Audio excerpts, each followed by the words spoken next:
Hello and welcome to Recentered, episode 35. It's been a bit of a while since we've done a podcast, so we thought we'd jump back in, have a bit of a chat about what we've been up to, etc. So we'll just get on with it. Lee, how you doing? What you been up to? Yeah, doing good. I mean, we caught up together, right? Me, you and Gary caught up together. Was it last week or was it the week before? It was last week. Yep. Last week. Yeah. Time flies. We went to the Retro Computer Museum, right? And we all... Well, it's actually moved to a bigger building, which I didn't really think it was that much bigger than what it used to be before until like mid-afternoon when folks started leaving, and then I could get to play on all the things that I wanted to play on. So then I've got enough room. But yeah, I really enjoyed that. It was nice to catch up with you guys. And to be honest, I have really missed listening to my own voice on YouTube and on Spotify. So it'll be great to get this out there again. But no, I've missed you guys. So yeah, it's good to be back and talking. Excellent. And Gary, still learning to play Gallagher?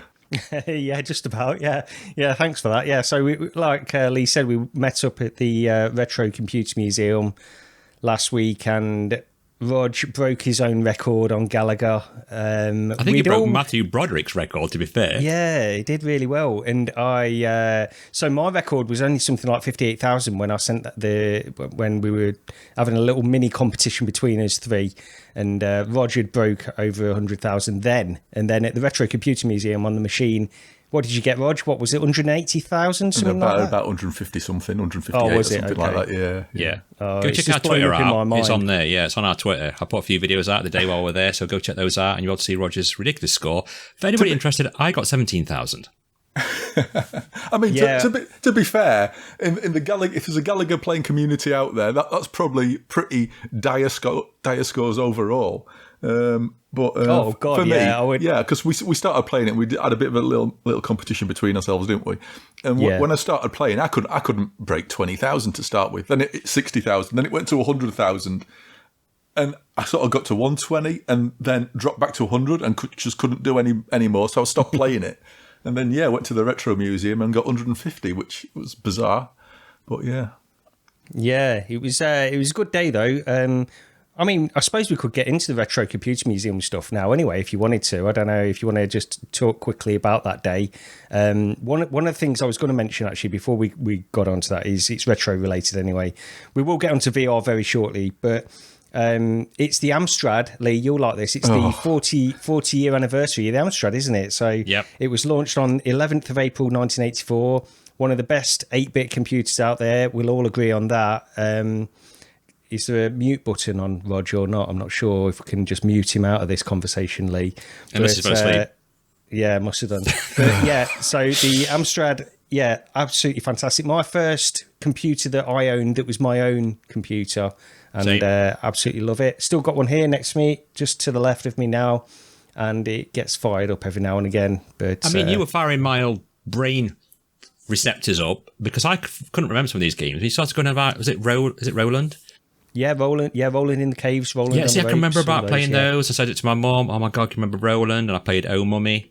I managed to get on the Amstrad and play Oh Mummy. But I came off because I was on it for about 45 minutes and my score was getting ridiculous. And because I'm like super pro at that, at least. And I think Roger saw me playing that. But yeah, it's just good. Plus, I did send a little picture out. I don't know if we'll be able to put it on the video or something like that. But we found someone rather famous with his Amstrad, didn't we, Gary?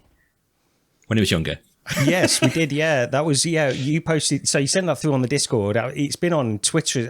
I've seen that picture before. I think it's because it's on the Reddit. It's the subreddit. I'm on the Amstrad subreddit, believe it or not, and I think it's been posted on there. But so Christian Bale is that was his computer when he was a kid, isn't it?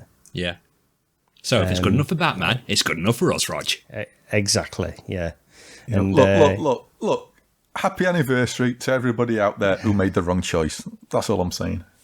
It was a choice made for me, unfortunately. But I still love my Amstrad anyway. But they're all good. There's no need to have console wars now. No, anyway. There isn't. I mean, I must admit, I do it more just to wind people up more than anything. But I do like the sort of the retro aesthetic of the Amstrad these days. It does look cool compared to, I'd have to even say compared to the Specky or whatever. It's, I don't know, there's just something about it. I like the look of it.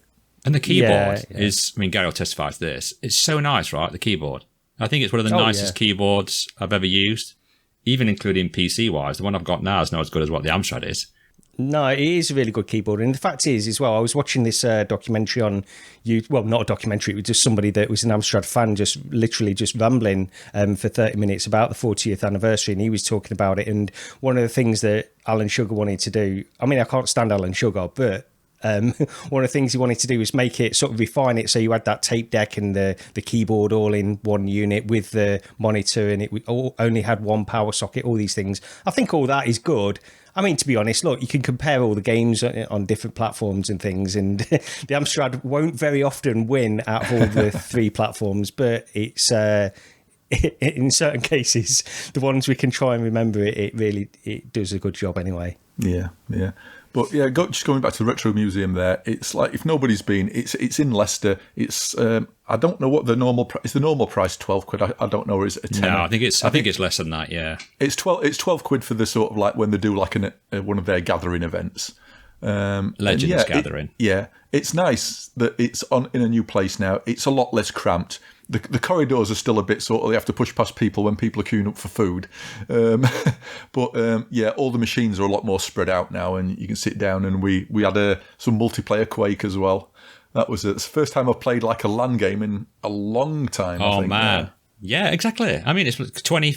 Oh, well, I would be 21. So 28, 29 years ago since I've done that.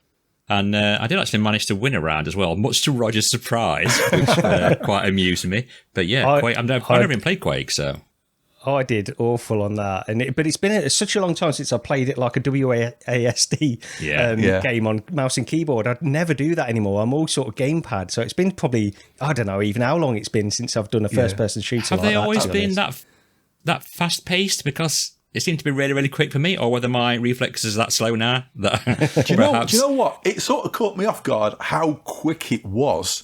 Yeah. I mean, I used to play tons of Quake back in the day, and this was Quake 1 multiplayer. And for the first time in ages, because I'm perfectly happy at 60 FPS on a monitor or a TV. Honestly, higher frame rates are generally wasted on me. But this is the first time I've sat down in a long time and played something. And you know what? I actually sort of thought I'd like 120 hertz here. It's that fast.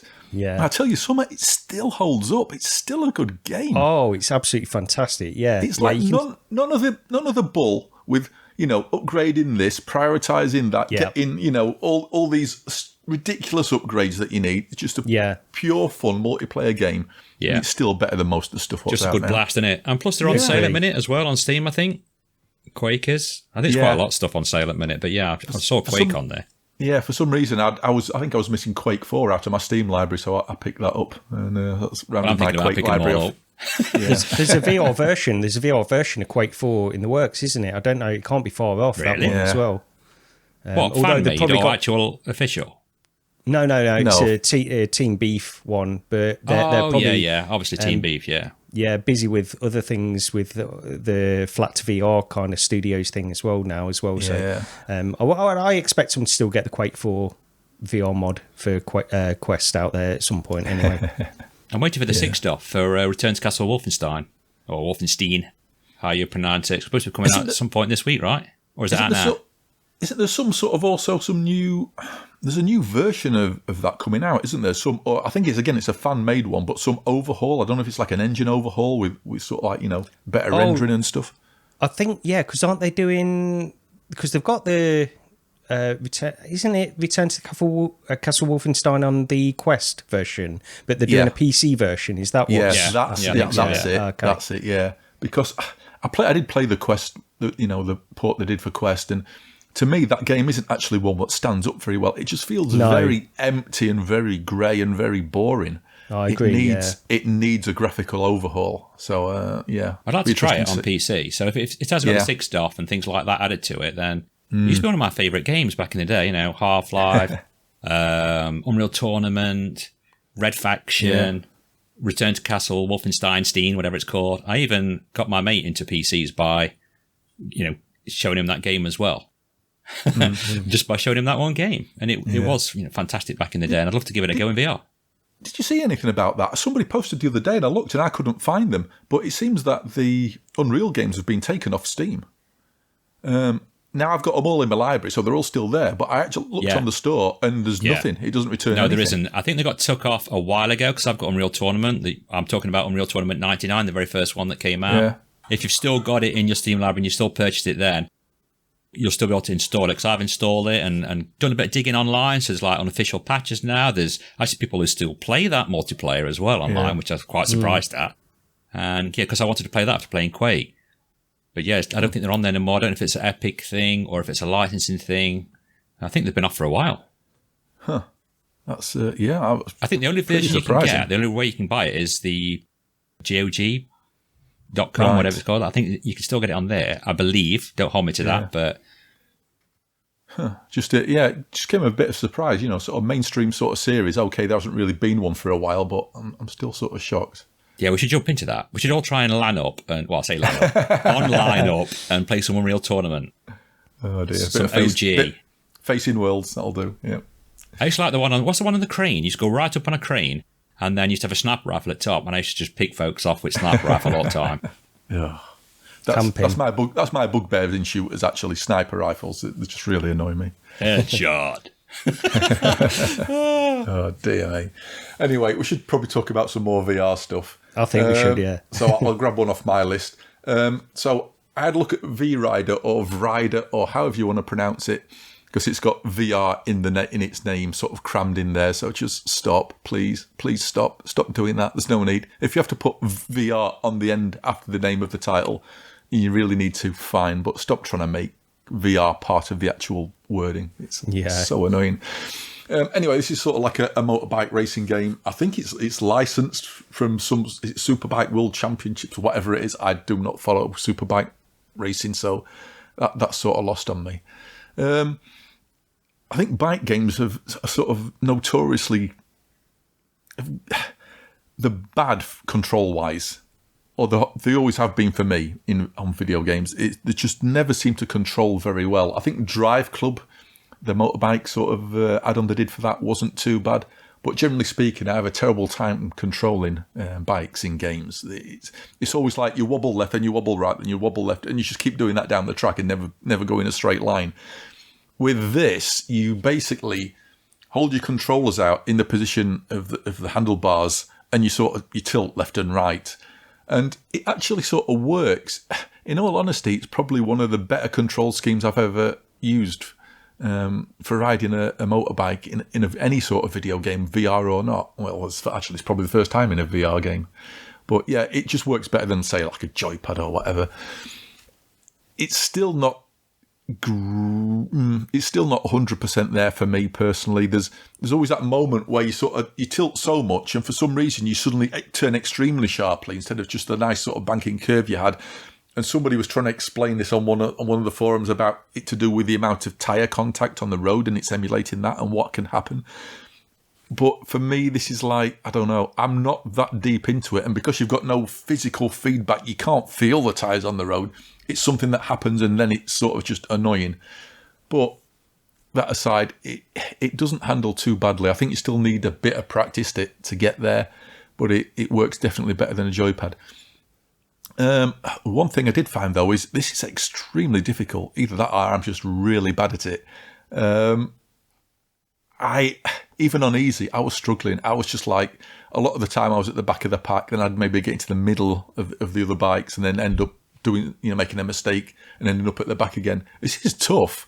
I've never ridden a bike in my life, a motorbike, so I can't comment on how realistic this is. It's possibly not quite arcadey enough for me. I'd have preferred a more arcadey version or an arcadey sort of option. There's something about it that makes me want to play it a bit more, but again, I don't know.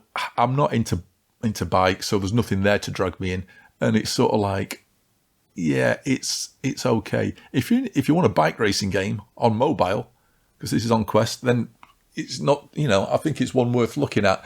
The problem being, for me as well, was the performance. It wasn't solid. You can definitely see it dipping in places. And the bizarre thing is, sometimes you could be in the middle of the pack of the other bikes, and the performance was solid and it was holding the frame rate. Yet on a different track, with no other bikes on screen, you'd suddenly see a performance drop, and it got to me enough that I ended up loading up OVR metrics. And in places, you could see it was easily losing 10, 15 frames a second with no other bikes on the screen. But like I say, on another track, with all the bikes there, it was fine. So I think there's some work needs doing. And visually as well, resolution-wise, I think it defaults to the Quest 100% level, which is like 1680 by 1760. Right, yeah. Yeah, that's what they call 100%, which isn't actually even anywhere near isn't up to the panel res, which is around more like 2000 by 2200 and something. So it's not even at native panel res, and you can see the jaggies, you can see aliasing because of sort of like the chrome on the bikes and stuff, and the high contrast. You do see a lot of sort of pixel flickering on reflections and stuff. What about how does it compare to like Grid, like the original release of Grid? Is it higher res than that at least? Oh yeah, definitely. Yeah. Nothing's as bad as that. No. That original release of Grid. No, it's easily better than that. And this isn't depending on like a reprojected frame rate either.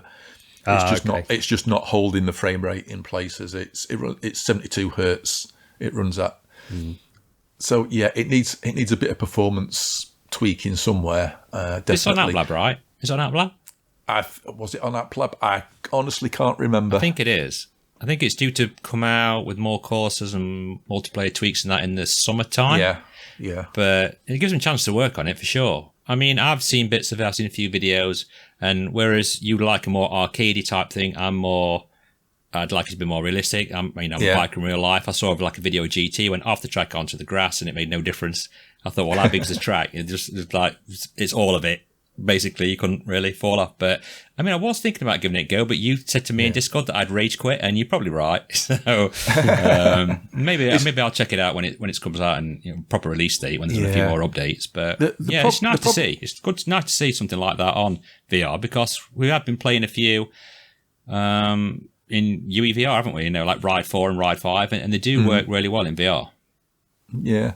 I think the problem with it is the mechanic as well. While they've got something there with holding your hands out like you're holding the grips of a handlebar. But the problem is there's nothing physically connecting your hands. You've got your hands up in midair, and even though you're just holding your hands out and your controllers aren't heavy or anything, after a while it's a bit on the fatiguing side, and not physically being able to feel a central position. As well, it's that virtual control problem. I think this is possibly one of the better virtual control sort of schemes I've seen out there, but I'm not a fan of virtual controls. But if you are, you might get on with it a bit more than I do. Just on the OVR metric side as well, the CPU level was only set to 3 and the GPU level was on 4. So there might be a bit of tweaking they could do there if they want to push the battery limit a bit. Just to confirm, it is on AppLab at the minute. It's £15 if you want to pick that up as well. But and we did get sent a key for it, which I nicked and had a look at. So I was just going to quickly say as well on that, with what you were saying about the virtual controls, that's one of the things that really put me off this. I don't like the idea of holding my hands out in front of me and then leaning in that way to play a game like this. And I've not tried it, so maybe I'd get on with it better than I think, but that's one of the things that... and like I say, I don't like virtual controls normally, but I think for a motorbike, I think it works better than trying to use a thumbstick. Yeah. Because, like I say, most thumbstick motorbike games I've ever tried, it's like I just wobble all over the place and never end up in a straight line, where this does give you a degree of control, but it still doesn't feel as good as it needs to be, at least not for me. So, any of you guys been playing anything?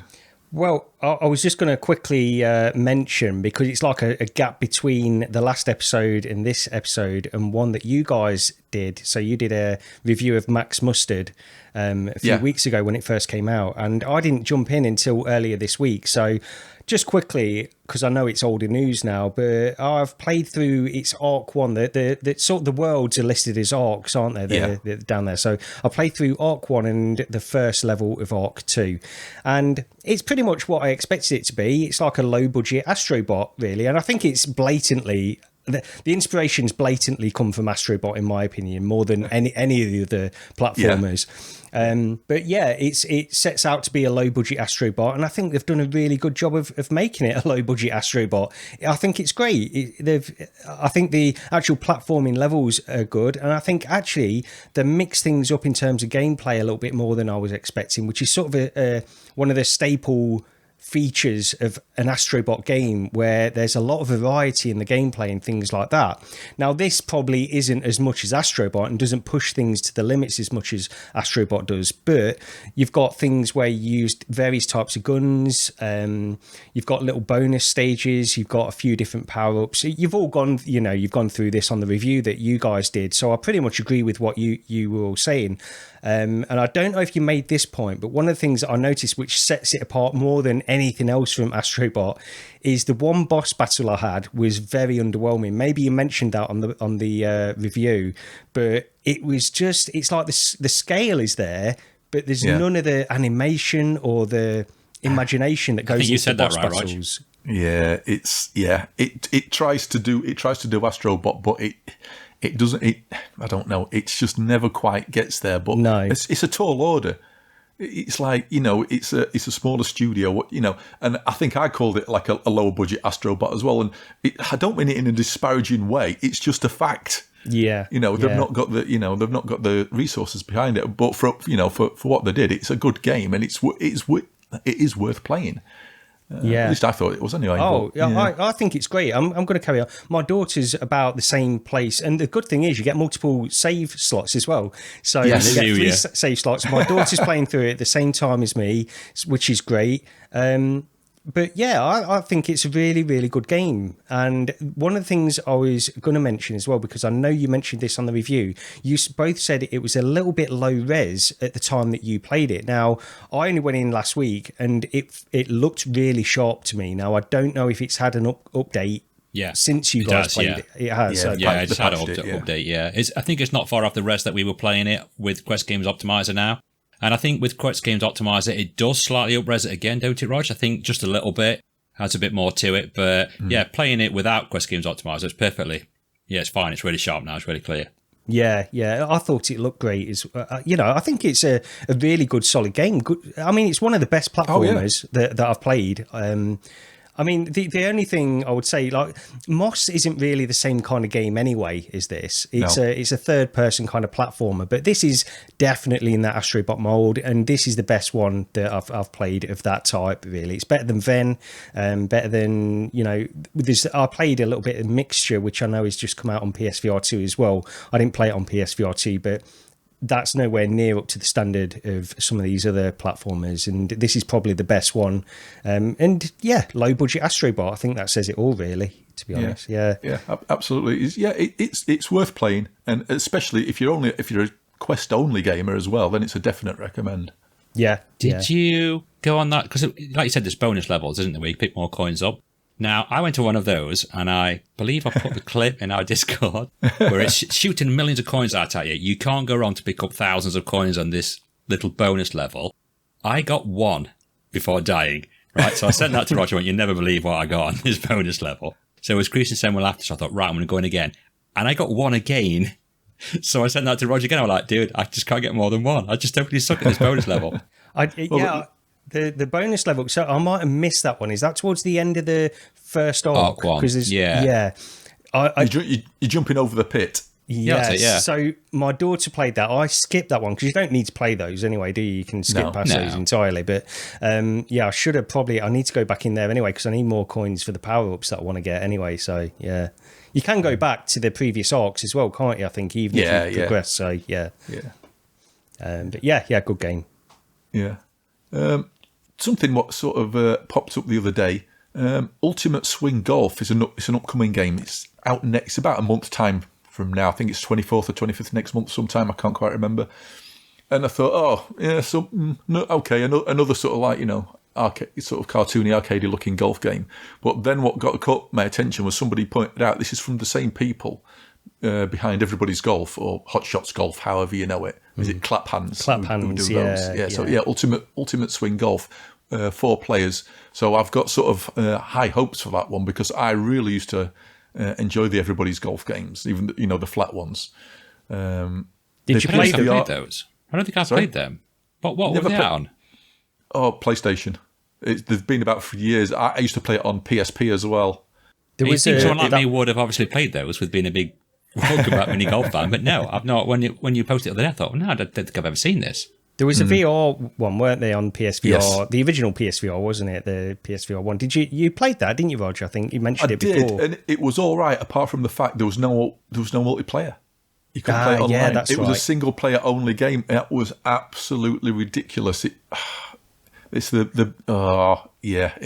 the really annoying thing about it. It's what let it down, really. But yeah, hopefully they've sort of they're going to bring some of that sort of Everybody's Golf sort of feeling over to Ultimate Swing Golf, which I think you can pre-order it at the moment. I think it's about 22, 23 quid, is it? I can't remember off the top of my head. I mean, I'm definitely up for trying that. I mean, any golf game, I'm really... There's not that many, do you know what I mean? There's Golf Plus, there's Walkabout Mini Golf, maybe a couple of others that I'm not aware of, but I'd sooner play that than chucking mech games at me. I'm just not interested. How many mech games? Didn't one come out this week again? Now, I'm not knocking the devs, I'm not knocking the people who made it, but I've just got zero interest in it. Do you know what I mean? I want a good mech game, but I want a good PC, high-res, graphically impressive sort of remake of Mech Warrior 2, basically. That's what I think that's what it is. I think there's so many coming out on Quest. It's because they run well. Yeah, I'm not really bothered about a mobile mech game. I want a good, solid, say, visually impressive one, where I can be bothered to actually plug my butt kicker back in again. That was... I remember playing the original demo of Vox Machina with the butt kicker plugged in, and that was absolutely great. That was a good game. That was. I quite enjoyed that one, Vox Machina. I actually refunded it because it launched, didn't it? And when it launched it was basically multiplayer only. They made it. Yeah, They added a single player campaign afterwards.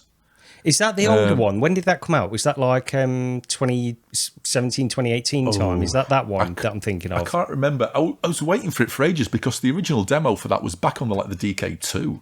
Ah, right. So it was waiting for that one. So long. Yeah, I think it is that one that I like. There was one of them that I really enjoyed anyway. I can't remember the name. There was there was that other one which was more of an on-rails sort of shooter where you kept plodding forward. That was on, what was that one called? Archangel. Yeah, I didn't like that one as much. Yeah, I didn't like that one. Oh no, I actually enjoyed that. Only because I like the freedom of going where I wanted with Vox Machina. That was the thing. Yeah, the on rails one I didn't get on with as much. Oh no, I finished that one. That was good. I enjoyed that one. But it was what it was. I knew what it was. It was an arcade, shooter. Although that did have sort of free motion, didn't it, on the multiplayer side of it, which I never actually played. Did it? Yeah. Yeah. There's just speaking of the butt kicker though, I've got that set up and using that again recently. Just Elite Dangerous, of course, but I've been into. Well, I went into Elite Dangerous. I went into Project Cars 2, which works really well with it, but it's because I think a lot of it just comes down to friction, isn't it? As always, it's sort of the amount of effort it takes to set this up. So I've got it set up now at the minute where basically I just need to connect the breakaway cable together, turn it on, and it's set up ready to go now for pretty much everything. So I'm finding I'm using it a bit more at the moment, which is great. I'm really enjoying it. I think it does add something. It adds something in, but I don't know if it's enough. That's the thing. I don't know if it's enough to warrant that price. You know what I mean? I mean, we could just buy a chair. I think my computer chair is about 75 quid, and it certainly kicks my butt when I'm sat on it because it's so uncomfortable. It's awful. So if Secret Labs are watching or listening, hit me up. Oh man, I was just sort of thinking, just talking about things what I've been playing, because I always forget to say what I've been up to anyway, regardless aside from everything else. But for me, it's like 120 hours worth of Final Fantasy VII Rebirth, which is an excellent game, but they did get some things wrong with it. They went mini game overload. And I wasn't fussed about it until I got to sort of like towards the end, and they just kept adding more stuff to do. And it's like, they got the pacing slightly wrong. But still, an amazing game. I can't wait for the third one. And also, I've been sort of going a bit retro on the RPGs. I picked up Chrono Cross, which was a PlayStation 1 game from back in the day, which was one of the most sort of, again, Final Fantasy games without being a Final Fantasy game. Is that a sequel to Chrono Trigger? Is that... It's it's not exactly a sequel. It's again, there's sort of like time elements involved in it, but it's not the same characters or anything like that. Because this is one of the things we were talking about at the Retro Computer Museum, though, because I'm not really a big fan of JRPGs anyway, but I have tried various ones, and Chrono Trigger was one. I thought, I think it was pretty good, really, from what I tried, but they just never grabbed me. It's like there's no hook. There's nothing that really grabs me for whatever reason. That's like Final Fantasy. I know this is going to really annoy Rog when I say this, but it's just like there's no hook that gets me in and makes me want to play these games for whatever reason. And I've tried several times to play Final Fantasy VII, and my wife has played it. She really likes it, and I don't know. I can't get on with them at all for some reason. You just need to get involved and hooked into the story, and it's like the visuals and the music that like them. Honestly, I think I've said before, FF7 Remake is probably one of the best soundtracks in a game ever for me. Just brilliant. And then the what better than Future Wars? Afraid so. Better than Delphine Software did. Afraid so. But yeah, Rebirth's up the game again, and the soundtrack on it is just incredible. It's at such another level. It's ridiculous. But yeah, Chrono Cross. It's like, I think it's on sale for like, is it a tenner? Maybe it's a bit cheaper if you've got PS Plus. I can't remember. So I decided to pick that up because I never actually finished it on PlayStation 1 anyway, so I've been playing that as well. That's really good. Mm-hmm. But VR-wise, now this was something I saw mentioned in a few places, of Virtual Strangers as well. Akka, Jeff Minter's sort of latest game, which I'll pop a video up on there so you guys can have a look, because I don't know if you've seen much of it or not. I would watch it, but I went to click watch stream and it said that my mic wasn't working. So I think I've got that bug where you have to reset all your audio settings. I'm not going to click on it then. Yeah. I'll leave that. I didn't, because that's why I panicked, because it said your mic is disabled. I thought, so I like clicked come out of it, and I thought if I talk and they can't hear me, I'm going to mess up the audio up. But no. I was just about to click on it then, but I'll leave it. Yeah, let's just be warned. I mean, click on it, but if it says your mic's not picked up, then just come out. No. Yeah. But yeah, Akka, Llamasoft, Jeff Minter, a typical sort of visual overload for the eyes sort of game again. And I know Virtual Strangers really like this. And I don't think I'm on quite the same level of liking it as they were. It's okay. It feels like a game to me that should have come out a year or two after Tempest or something, and then I'd have had sort of nostalgia for it, and I might have liked it more. As it is, it's okay. I've been back into it a couple of times, and I do like it more than I originally did. But basically, what you do is you've got a ship in the centre of the screen, in the centre of the arena. It's played on a 2D play field with another layer below it that you can actually move to. And things come onto the screen, enemies come onto the screen, and you can hit your fire button, you drop a bomb that expands outwards, creates a shockwave, and if they get caught in that, it triggers them to do a shockwave. And so the idea is to try and minimise your usage of firepower and have the enemy sort of do shockwaves and sort of kill the next ones that come onto the screen, and you get more of a score if you can get a chain reaction and etc. Or if you hold the fire button down, each time you get the shockwave sort of blows up and kills an enemy, it adds bullets to you, so you can actually then hold the fire button down and shoot bullets instead. And it's all about sort of ammo and bullet and bomb management, and to try and be as sort of frugal as possible to get the highest score. And yeah, it's sort of that, and it goes on, and you've got some pods on a level below you which you've got to defend, which I always got a bit confused about, because sometimes one of your enemies will drop down to that level, and then you can actually sort of switch your view down to that level, destroy them, and then come back up to the top level. But I was never quite sure when things were being attacked on the bottom level. Now, the video I've got on the screen, if you can actually see it there, I actually recorded in 2D, because when I recorded it in VR, the playfield was a bit far away and it looked a bit... You couldn't really see what was happening. Yeah. So I recorded some video on the 2D one. It's exactly the same. It plays exactly the same. Although, bizarrely, I don't know, I found it slightly easier to play on the monitor, well, on my TV, than I did in VR. I think in VR, everything's just a bit too overwhelming, and it's harder just to keep track of stuff, where when I'm sort of sat back from my TV on the couch, everything's in that field of view, and I can see what's going off a bit more clearly. it's okay. If you want like a retro style Jeff Minter, if you're a fan of Jeff Minter games, you'll probably love this. I wouldn't say I'm a fan. I like some of his stuff. I grew up with a lot of his games. All the mutant, Attack of the Mutant Camels, Revenge of the Mutant Camels, whatever. But I was never a diehard fan. No. And so, take it as you will. It's okay. I picked it up because it was on sale at $7.99, and that's its money for me, I think. Yeah. Unless you are a diehard Lampsoft fan. The thing with Jeff Minter, I mean, it's surprising really how well known he is everywhere. Because to me, when I remember Jeff Minter back in the day, it was all in sort of the PD zones in these magazines where you've got like the Revenge of the Mutant Camels or whatever and stuff like that. It was all those kinds of little mini games, great, and some of them were really good, but like you, I've never been like a massive fan. I think Polybius on the original PSVR was a good game.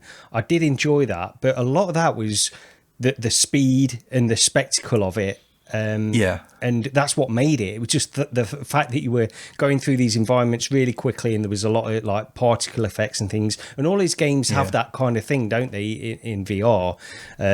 But I just don't know how he's as well known as he is over like in the States or around the world. I don't understand why he's, because to me it was just like an 8-bit or 16-bit little indie dev over in the UK, and that was it. And there's loads of them. I don't know why he went as far as he did, but nothing against him. I'm not trying to knock him or anything.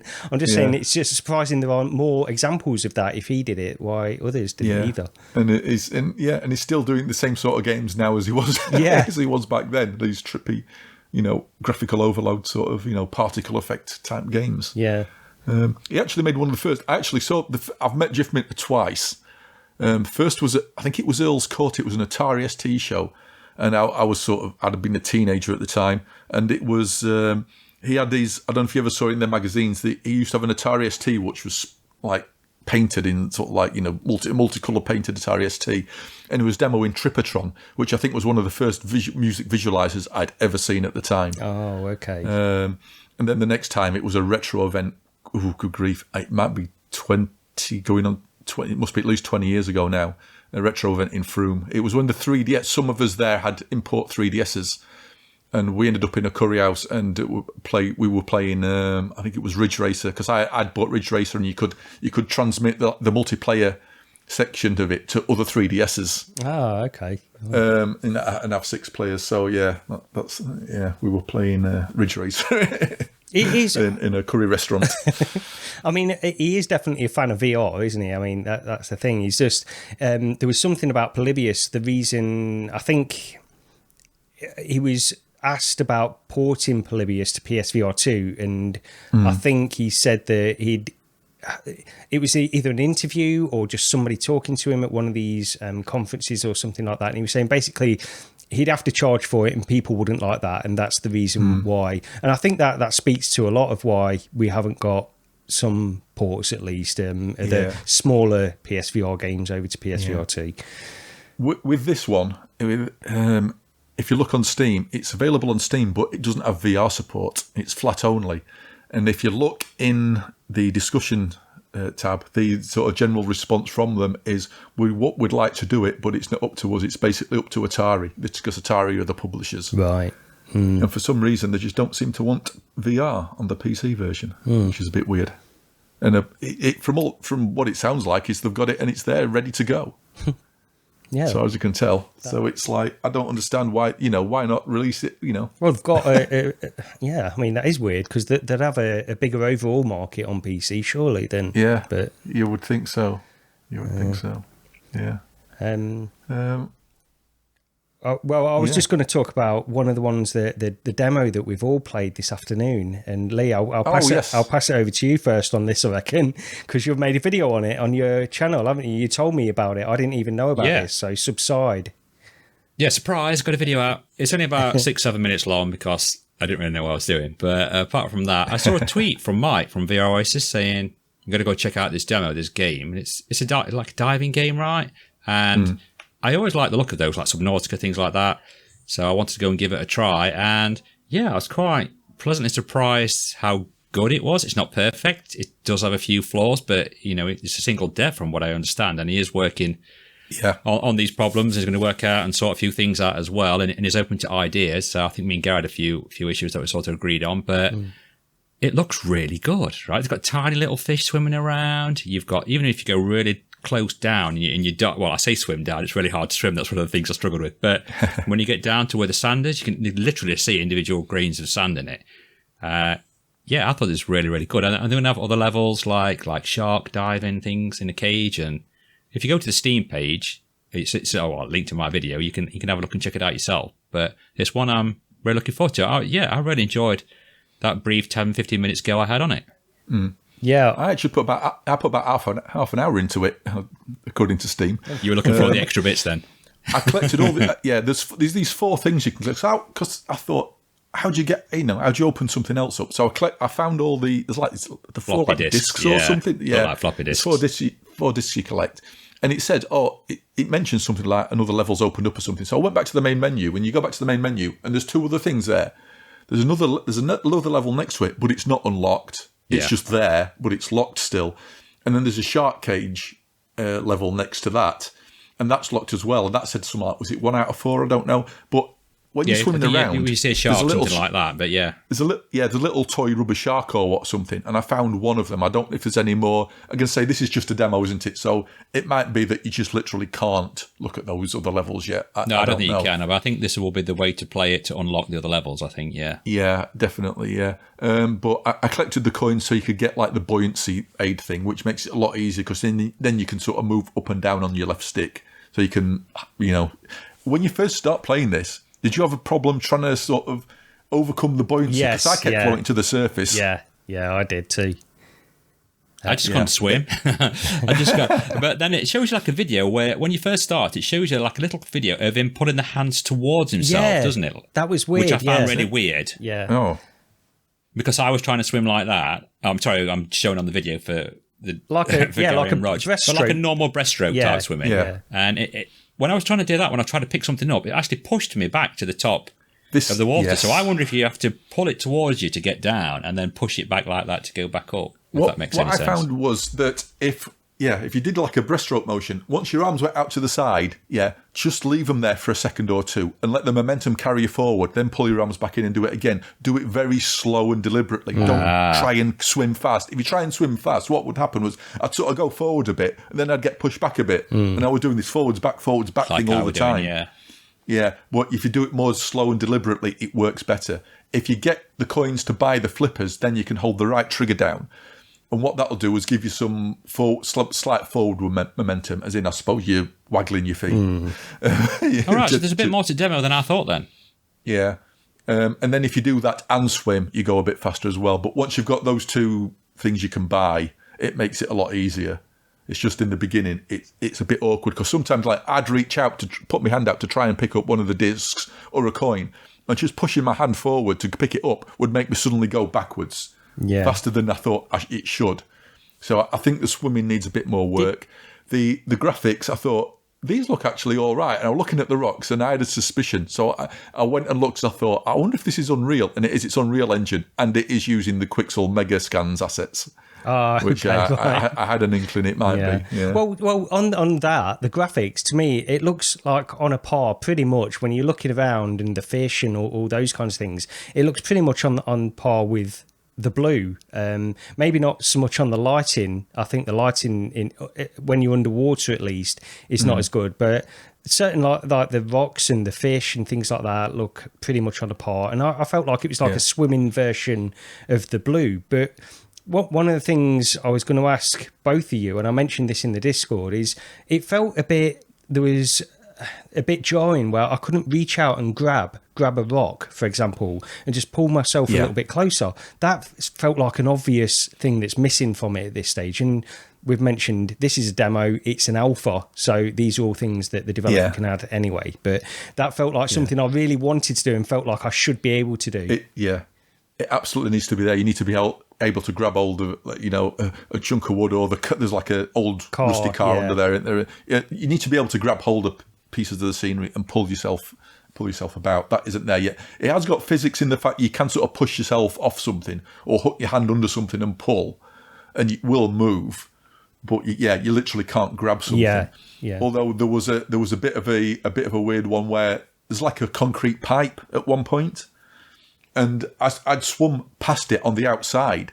What I hadn't realised is my left hand had gone inside the pipe, and my body and my right hand was outside the pipe. And all of a sudden, I was sort of stuck. Oh, right, yeah. I couldn't move away from the pipe because my hand, because there's no arm and there's nothing connecting your hand to your, you haven't even got a body, have you? But my hand was trapped inside the pipe. That's like the bit from Terminator 2 where he goes through the bars and gets the... gets his gun stuck. Yeah. Yeah, so I think there's a little bits here and there. But yeah, like you say, an individual dev. Sounds like it might be his very first project because he was, and if you read the credits, he mentions a few things and he mentions thanks for this, that, and the other, and he mentions thanks for some tutorials and some other stuff.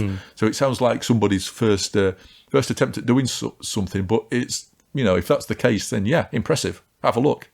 Yeah, definitely. Yeah, I'd say definitely check this out. It's a free demo on Steam anyway. As we mentioned, it is an alpha, so there's not too much there at the moment. And like you, Lee, I didn't know that once you collected all these things, maybe it would unlock certain other things. So I only spent sort of 10 minutes in there this afternoon after you told me about it. So worth looking into anyway.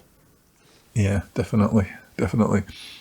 One of the other things I'll want to mention was the Quest V64 update. Have you guys got that yet? Yes, yeah. In fact, I was going to check to see if I got the V65. Did you see on Reddit somebody's already got the V65 now as well? No. Which I don't know. I don't know what additions it makes, but weirdly, yeah. I think there was some problem. Yeah, it messed something else up, as in typical meta. They bring a patch out and it breaks something else. So I think it was breaking something else. I can't be specific. I'm sorry. I've just noticed it briefly. It was breaking Wi-Fi. I know Steve was talking about this with some other people on the Rendered Reality Discord. Apparently, some people after like half an hour were losing Wi-Fi connection. Some people were saying if you went back to 5G instead of Wi-Fi 6, that'd sort it out. For somebody else, it didn't work. So maybe that's it. I did notice when I actually shut my Quest down last night. It did actually say leave the power connected, and it was downloading an update. It says, well, I'll shut down after it's updated, sort of thing. But because somebody had mentioned that they thought there'd been like a small, another V64 patch or a smaller update. I've not read about V65. Yeah, somebody posted a screenshot to prove that they got V65 in the software update anyway. So, and because I'm on the public test channel, I think you are as well, aren't you, Roger? You, Lee? Yeah, I think I am. Yeah. Yeah. So before, when I was on that, on my Quest 2, I seemed to be one of the first to get all the updates, and then I got a Quest 3, and I wasn't able to get on the public test channel again until probably about a month ago or something like that. So. Yeah, I'm going to look out for the V64, although I don't know what else is new on it, apart from all these problems that I'm hearing about now. The thing is, I wanted to try the V64 update the other week. I thought, I wonder if I've got it yet. So I loaded up my headset, and I was on V62. So I was like, oh dear. God, yeah. And, check for update. Yes, have V63. Great. Thought, why didn't it give me 64? So I went onto my app, onto the phone app, had a look, and I wasn't opted into the test channel, which I was pretty sure I was, but I wasn't. So clicked that on, and then it pretty much downloaded V64 straight away. The clarity when looking at a monitor or my phone is massive for me now. The increase. Before, if I looked at a phone, I could navigate by looking at the icons, but I could barely read any text. If I looked at a monitor or my TV before, it just blew out the lighting. You could barely see anything. It was really bad. If I looked up at the light on my ceiling, everything would just get blown out, and I couldn't see any detail up there. And I always wondered if this was a problem with my tracking, because if I looked up or looked down, I could drastically see the contrast in the room changing, as obviously the cameras and the software was trying to compensate. With this V64, if I look up at the ceiling now, I can actually see the detail of the ceiling around the light, which is complete contrast into, to what it was before. They've definitely altered something camera-wise, whether it's shutter speed. I mean, people that know cameras, whether it's shutter speed or ISO or something, that might have been set. I'm just, suggesting this might have been set at a certain rate permanently. They might have fluctuated with that. And yeah, it definitely makes a massive difference. Kind of like you say, when you're looking, I can look at my phone, you can look at the monitor. Yep. I don't have to keep taking it off. Yeah, it's great. Yeah, I can. If I'm within about, I'd say 2 feet of my monitor or TV now, I can actually read the text under the icons. Before I couldn't, regardless where I was. It was just a mess. It was a blur. And the lighting in this room, I've said before, it's less than ideal. It's not great for VR. But that's one of the other things as well. Is I've not had a tracking problem since. I even spent 5 minutes this afternoon, because normally, I mean, Lee, you've played plenty of Dungeons of Eternity with me. Yep. And like, how often have you heard me getting annoyed because my bow's gone floating across the room? I've lost the tracking. Yeah, I've seen it. I've watched it. It's hilarious. It's so annoying. For me, if I wanted to try and break the tracking, I could hold the controls at a certain angle and the tracking would break. Because we went back into Walkabout Mini Golf, right? And you didn't have no issues then either. And I know that was another thing that you struggled with. Yeah, we played through like three courses, didn't we? Yeah. And I didn't have tracking issues once. I spent about 5 minutes this afternoon just gaming issues, playing it, but apart from that. like I said to you, Lee, I really missed the times from when you were really rubbish. About Mini Golf. We were both rubbish though, weren't we? Really? We weren't getting very. I mean, we're still like minus, but we weren't getting the greatest high scores. Ever. But just go to show that we've not really been playing much VR. But yeah, it's good to jump back in Walkabout Mini Golf. Yeah. But I was trying to break the tracking earlier on this afternoon, and I couldn't. It kept. I just could not make it go wrong. And I've never been able to do that with the Quest 3 controllers before. So that whatever they've done with the camera for the lighting, it's helped the tracking a lot. Yeah. This is the interesting thing, because we spoke about this at the Retro Computer Museum as well. And one of the things I mentioned in one of the chats on one of the podcasts I watch, I was saying that to me, it's not like hugely different. I'd say it's better. I mean, I will say it's better with V64. But the thing with my Quest 3, if I use it in my living room, then usually it's during the day, and I'm in quite a well-lit area. It's at the back of my house with 2 windows in it, quite a small space, so I've got loads of natural light coming in. I've never had any issue with pass-through necessarily, and one of the benchmarks that you mentioned is like seeing text on your monitor. So in my office, when I use it in the evening in my office, I can, and it's quite a well-lit office as well in the evening, so I'm able to see my monitor, and I always have been, and I still can, and actually use it, which is bizarre. So I can't say that in terms of usability, it's any different to me, but I think it's better. Although I will say, did you see some people complaining? There are people complaining about it because it's darker. Overall, you don't get as much contrast on the pass-through, and overall the image is darker, which I'm okay to put up with that anyway. But it's got some downsides, and I've seen people say like it's a trade-off, basically, isn't it? That's what they're saying with what they've done with this. In order to make certain aspects of the pass-through better, they're making some aspects worse. But most people see the benefits rather than the trade-offs, I suppose. I mean, I don't use it anyway. I mean, half the time I've turned my Guardian off because I'm recording and stuff like that, so I don't even Guardian showing up. But I think, did they fix that as well? Didn't they fix that? Or was it some sort of game I saw? It might have been a zombie game or something.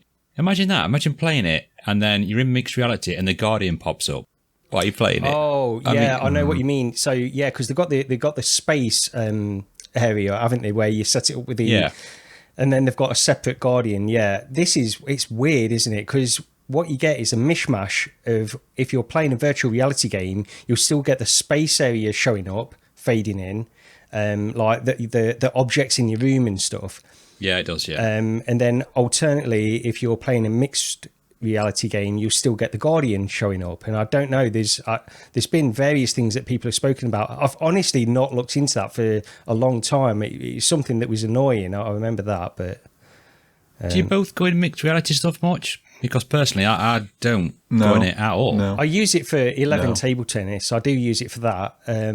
But there's not enough stuff that's pushing that aspect of it. And again, I'll go back to the fact that for me, mixed reality is not for gaming. I don't want to really.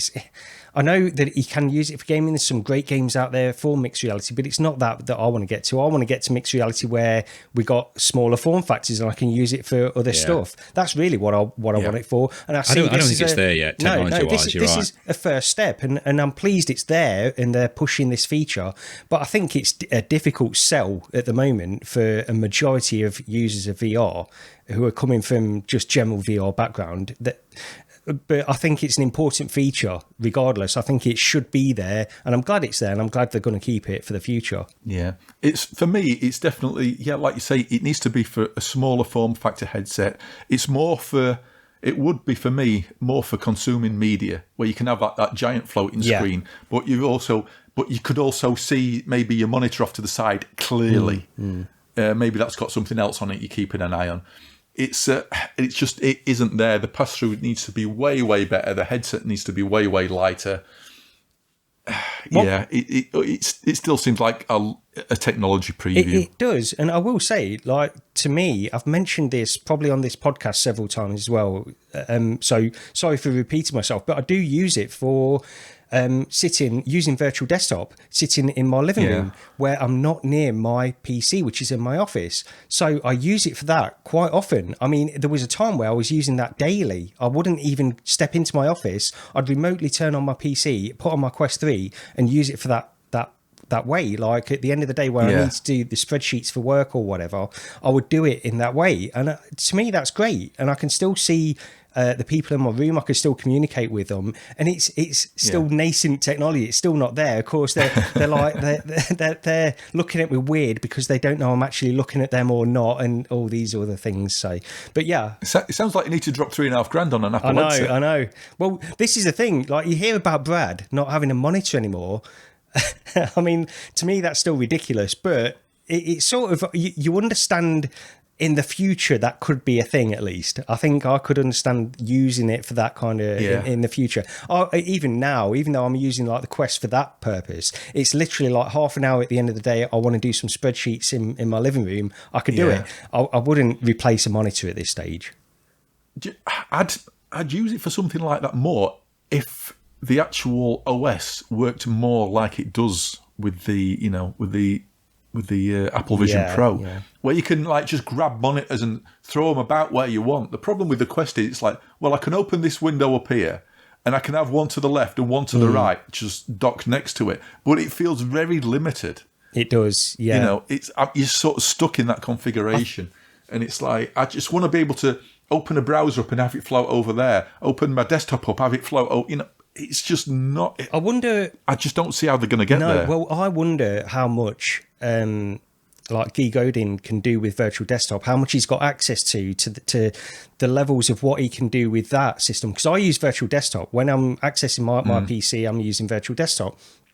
It works great, but you've only got a single monitor at a time. I've got two monitors over connected to my PC. I can only view a single monitor at a time. I think he's working on sort of dual monitor support simultaneously, but I wonder how far he can take that to get it to something like immersed, where you've got sort of virtual monitors all around you, and you can position them separately and all these other things. I think that is limited in terms of what access he can get to certain features on the OS anyway. With Meta, I think they sort of lock that away. And, I'm talking about this. I don't know enough about it to really comment, but that's just what I think must be happening. I just hope that we can get to that level at some point. But again, we're still at the fundamental problem. The form factor is too big to use it for that on a regular basis, in my opinion, anyway. It's annoying. I mean, I've messed about with a few things like Ocean Rift. You load the PC version up, and then you can sort of like have like the portals on your wall looking out into the ocean while you're still sort of in your living room. But then because you're on PC, you can then open up a big window and have your desktop floating inside your room, and then watch something on that while you're sort of in your living room looking out onto the ocean, which is a really weird thing. There's definitely that is great. I will say Ocean Rift is a mint in pass-through. But that's the thing. I think you could see the value of it. That's the thing. You could see the value of it. It's just not, the technology is just not there to make it enough just yet, unfortunately. That's where I feel. Yeah, it's that annoying little glimpse of what it could be, and it's just not quite good enough. Yeah. Oh. Well, I was going to mention, because on my little post-it, and I think you mentioned it, I'm just going to look at the, because there was the Fallout TV show, which I wanted to get to just quickly, because I know we've all watched it. I'm only halfway through. I think I'm just finished episode 4 last night. I've got 3 left. Okay. I watched it all. Have you? Yeah, So, loved it. yeah, this has made me want to get back into Fallout 4 VR, but I'll get onto that in a Well, second. you know, the other one, Gary, I think it's made everybody on the internet get back into it, especially VR folks. We've all been playing Fallout 4 VR and, well, trying to, like I have, but yeah. Yeah. But Yeah. What? I looked on Nexus mods, looked at all the mods what are on there, and just went, I can't be bothered.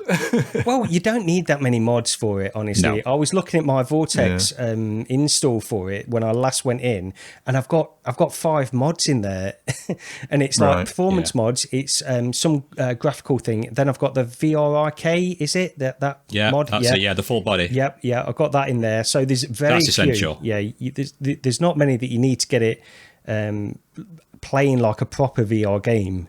Well, you said that, Gary. I wish I'd learned that after I'd spent around about 14 hours downloading the God mode, what Beardo Benjo showed. Because the author of that, who did all the Call of Duty stuff in it, that Ben said he took out because he didn't want none of that crap in, he's actually released like a separate pack now without all the Call of Duty stuff in. So I downloaded that. It's about 120 gig, something crazy. And if you don't pay for Nexus mods, like it's £5 because I'm super tight, yeah, it took me like 12 hours, and then only to realise that it kept crashing every time I went to the surface. Oh, dear. So, yeah. No, so like I said, I put a 4 or 5 mods on. The full body one's definitely essential. A couple one like holster clip-on, so you can like grab it at your chest to pull a gun out. That was quite kind of handy. Another one, again, like contrast, quality of VR life, just to improve the stuff that Bethesda never did. Yeah. When that launched, it was a complete joke anyway.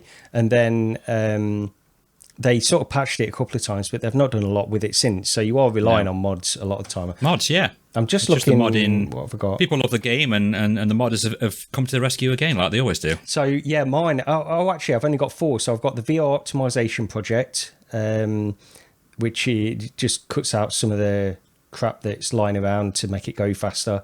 The script extender, which is required for the VRider, I think, the full player body. Yeah. And then I've got the Fallout 4 VR tools, which I think is, again, required for that mod. So really, when you break it down, it's only 2 mods that I'm running at the moment. The other 2 are just required to make them run, I think. But anyway, yeah, last time I went in, I didn't get time before we're recording this, but the last time I went in was just after I got my Quest 3 and set it all up again, and it was running great. It looks really, really good. And Fallout 4 is the first one I've ever really played. So I'm not a huge Fallout guy or anything like that. But there's something about it. And even with the limited amount I've played, it's something like, I don't even know, 30 hours. I've not even looked at my Steam hour count, but something like that. 30 hours of Fallout 4, 30, 40 hours. Even that, watching the TV show, you see so many little things. Even me as like a Fallout noob, there's so many little details. All the weapons on the TV show and the enemies, and just, it's unbelievable how much even I pick up on. And I think they've done a great job on this TV show. I said to you, Lee, this is like, to me, this is second only to The Last of Us, which is a completely different type of TV show anyway, as a video game adaptation. But this is really, really good. I'm really enjoying it. I can't wait. I hope they do season 2. I think they will. Yeah, it's been announced. It's been announced today on Twitter that they're definitely going to do a season 2. So I say crack on with it. I mean, Walton Goggins, one of my favourite actors. Yeah. If people aren't aware who he is, he's the one who plays the Ghoul. He's in quite a lot of things like Sons of Anarchy, quite a few films. He just plays bad guys. But people say he's underrated, but I don't think he is. I think people that watch him and know what he does as an actor. He's just fantastic. He's one of the best in this. I mean, I think brilliant in this. All of them are great, to be honest. I mean, the thing is that the naivety of the woman, I don't know the actress's name, but the woman that comes out the vault and how she plays it with how she's really naive of the outside world and all this kind of stuff. Yeah. Which I don't pick up on because I didn't know that was part of the Fallout games anyway. Maybe it is, or if that's like a take on it that they took to make this show. I'm not sure, but yeah, I think that's the problem, and that's the. If I have any issue with the TV show, that is it. And I know they're trying to portray that naivety, aren't they? It's like some of the people in the vault are almost sort of like childlike in the worldview, or not childlike, sort of like way too optimistic. I can't talk about stuff because it'll spoil it for people who haven't watched it. But there's some stuff what happens, you think, would you really be like that? Would you really react like that? Are there really only like two other people who'd feel like going against the rest? Is that not part of the games? Yeah. Is that not part of the games, Rog? Because I don't know if you've played more than me or not, but I haven't really, no. But I think that's the thing, isn't it? They're sort of they're so detached from the reality of the actual real world. And it does portray that, and I get it, and I get that's where it's coming from, and I get it is coming from, that is coming from the games. But it does sort of annoy me. I'd like to, I don't know, a bit less.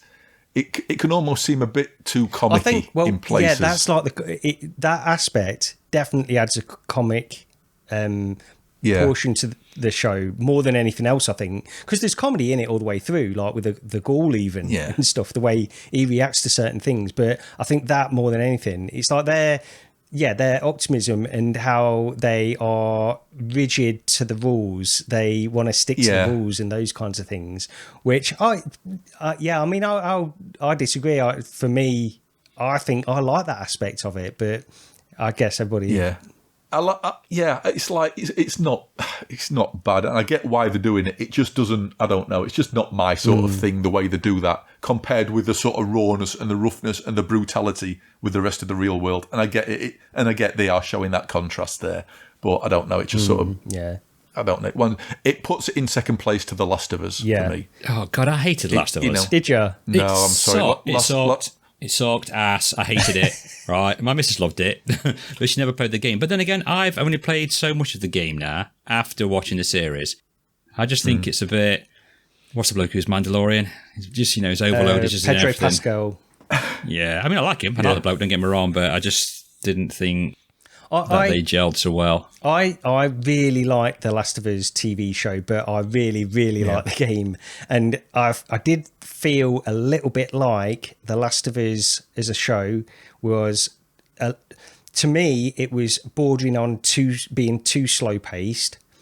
And I felt like they could have sped up certain sections, but also, and I know a lot of people will disagree with this, but I do think that they should have had more action in it. And the writers of the show, and like Neil Druckmann is defended this and saying it's like emotional action and it's the character play and this kind of stuff. And I understand that, but I still think the games had a lot of action, and I think the TV show should have had more of the infected in there to balance things out a little bit more to me. But yeah, I mean, I still think it's the best TV, as a video game adaptation. I think it still ranks up there as probably the best. Yeah.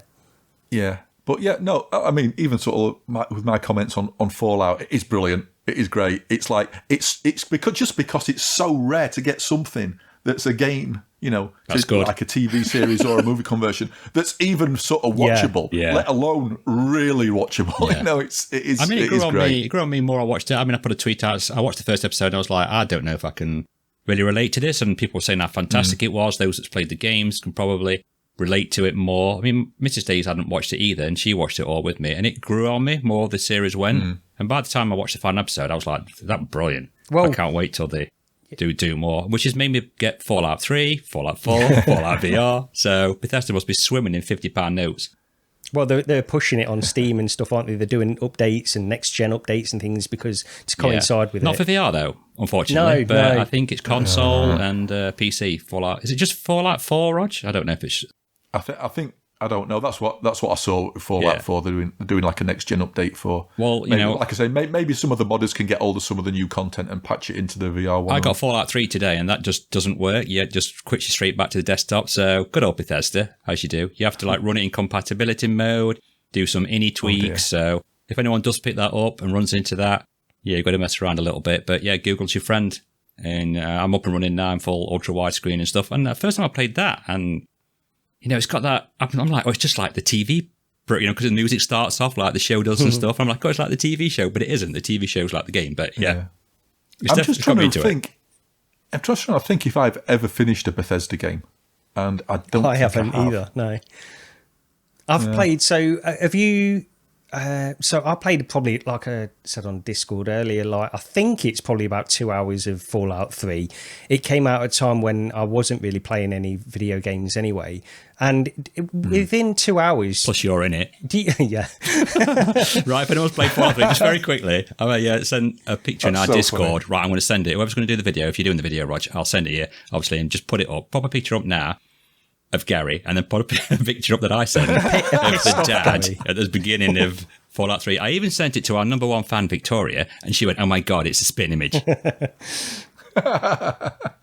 It looks like a right knobhead. Just very thankful of the video, by the way, that we sent. Victoria's a friend of mine that religiously listens to the podcast, and she doesn't even play VR, but she just likes listening to us guys. And I made Gary and Rog do a very uncomfortable video to say. By the way, Victoria, that was absolutely painful to do. We were very woefully unprepared for that. Lee turned on the camera and said, "Right, go." Have you been paid yet, Gary, for doing that video? I'm still waiting. I'm sure the bank transfer is just taking a little bit longer than usual. Yeah, must be it. Yeah. Sorry, go back to Fallout 3, Gary. I've interrupted you. I was going to say, so I've played, about 2 hours. You get out the vault within 2 hours, don't you, of Fallout 3? How long does it take to get out the vault in that game? Because I got out the vault and probably played about another hour after that. That's how far I'm into Fallout 3. I've not got out of the vault yet. I've literally just done that test. Okay. They give you some weird test to do. It says I'm going to be a priest.